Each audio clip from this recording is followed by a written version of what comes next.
دنیا کی آج تمام اقوام مراقبہ کر رہے ہیں، اور مراقبے کا جو مقصد ہے ان سب کے نزدیک یہی ہے کہ ہم انتشار جو ہمارے اندر ہے اس کو دور کر دیں، فرسٹریشن دور ہو جائے اور ہمیں سکون مل جائے۔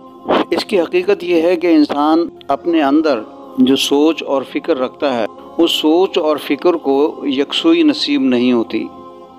جس کی وجہ سے وہ پریشان ہو جاتا ہے۔ تمام قومیں اس بات کو سمجھتی ہیں، یوگا کے اندر بھی یہ مراقبے کی شکلیں موجود ہیں کہ اپنے ذہن کو ایک نقطے پر مرکوز کرتے ہیں، اور اس مرکوز کرنے کی وجہ سے انسان کے اندر جتنے بھی ہیجانات ہیں، ایسی سوچیں ہیں جو انسان کو پریشان کرتی ہیں، وہ ایک نقطے پر مرکوز کرنے کی وجہ سے دور ہو جاتی ہیں اور انسان ہلکا پھلکا ہو جاتا ہے۔ تو اسی بنیاد پر تمام کی تمام قومیں جو یہ مراقبہ کرتی ہیں، ہماری اسلام کے اندر بھی ایک بہت بڑی اہمیت ہے کہ مراقبہ جو ہے یہ انسان کی سوچ کو ایک نقطے پر لاتے ہوئے ہم اپنے رب رحمان کا تصور کرنے کی کوشش کرتے ہیں۔ ہماری سوچ، انسان کی جو سوچ جہاں تک بھی جاتی ہے وہاں تک انسان کی روح کی رسائی ہو جاتی ہے۔ اس فکر کا جب نقطہ انسان سمجھ لیتا ہے کہ انسان کی سوچ جہاں تک بھی جاتی ہے، اس کی فکر کی دوڑ جہاں تک بھی جاتی ہے، اس کی روح جو ہے اس فکر، اس سوچ، اس تخیل کے پیچھے پیچھے پہنچ جاتی ہے۔ لہٰذا ہمارے ہاں مشائخ کرام مراقبہ کراتے ہیں اور اپنی روح کے اندر جو اللہ نے صفات رکھی ہیں ان صفات کو ڈیولپ کرنے کے لیے مراقبہ کراتے ہیں۔ جب یہ صفات ڈیولپ ہوتی ہیں تو انسان کی روح کو آزادی نصیب ہوتی ہے، اور اس کی فکر جو ہے، انسان کی فکر اللہ تعالیٰ کی ذات عالی کی طرف بڑھتی چلی جاتی ہے، اور یہ فاصلے کم ہوتے چلے جاتے ہیں۔ مراقبے کے اندر اللہ اور بندے کے درمیان فاصلے کم ہوتے چلے جاتے ہیں، اور اللہ تعالیٰ کی جو انوارات ہیں اس پوری کائنات کے اندر، ان سے انسان کا رابطہ ہو جاتا ہے۔ تمام چیزوں کی بنیاد روشنی ہے، انسان کا وجود ہو گیا، تمام جتنی مادی چیزیں ہیں ان سب کے پیچھے روشنی ہے۔ اگر ایٹم کو توڑیں گے تو جب ہم توڑتے توڑتے آخری سطح پہ پہنچیں گے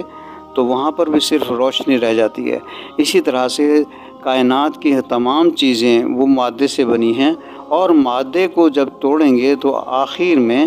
روشنی ہی رہ جائے گی۔ یعنی اللہ تعالیٰ کی جو قدرت ہے،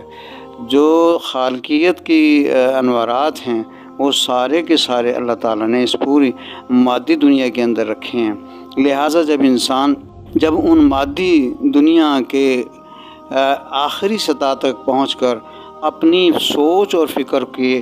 لہروں کو ان سے منسلک کرتا ہے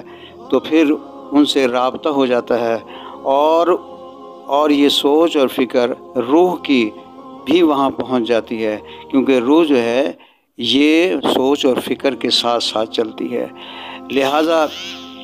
جب یہ مادی سطح سے ہٹ کر جب اللہ جل جلالہ کی طرف بڑھتی ہے تو اللہ تعالیٰ، چونکہ انسان پہلے مخلوقات میں غور کرتا ہے کہ اللہ تعالیٰ پہلے ساری کائنات جتنی بنائی ہے اس سب کو بنانے کے بعد اللہ تعالیٰ نے بندے کو بنایا، اور بندے کو اللہ تعالیٰ نے غور و فکر کا حکم فرمایا۔ جب انسان اس کائنات میں غور و فکر کرتا ہے تو پھر اس کے اندر اس کائنات سے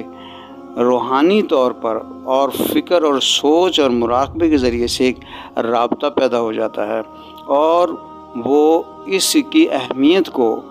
سمجھنے لگتا ہے کہ یہ میرے اللہ نے بنایا ہے، اور میری اللہ کی کائنات بنائی ہوئی اتنی وسیع ہے، اتنی عظمت اور شان والے ہیں۔ جوں یہ اس کے اندر